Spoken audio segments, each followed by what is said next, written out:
In the coming period of time, we have in the neighborhood of the European Union, I can talk because it's the neighborhood of the European Union, we have a complicated situation in Syria, in which we are in different, Russia has a position which is different from ours, okay? Ours, I mean Europeans and Americans. We have the missile defense in which NATO countries and Russia have a different position. And we have a negotiation with Iran, which is the priority, in which we need to have a common position with the Russians.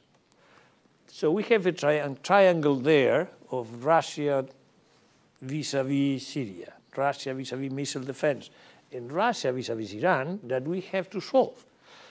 And we have to bet. What do we prefer? If you ask me what I would prefer to solve Iran together with Russia. And therefore, I will have to give something in other theaters. I think that the easy one for me will be get an agreement on missile defense. I think it's possible.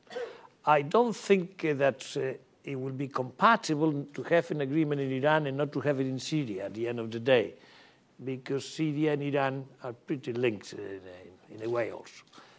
Therefore, I will try to maintain as much as possible the good relationship with Syria on these two topics and be as generous as possible in missile defense, which will take place in Chicago in a few weeks.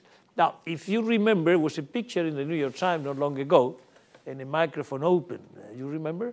It was a conversation between President Obama and President Medvedev. We didn't listen completely the phrase of them for the microphone, but noises were. And my sentiment is that President Obama thinks also that missile defense can be resolved.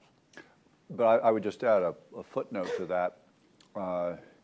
It ain't going to happen in Chicago in terms of a consummated agreement.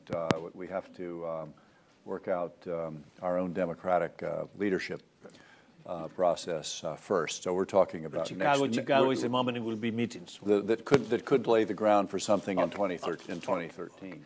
Okay, you are more precise. No, I just, there we are. It's awfully hard to conduct foreign policy in a presidential election year.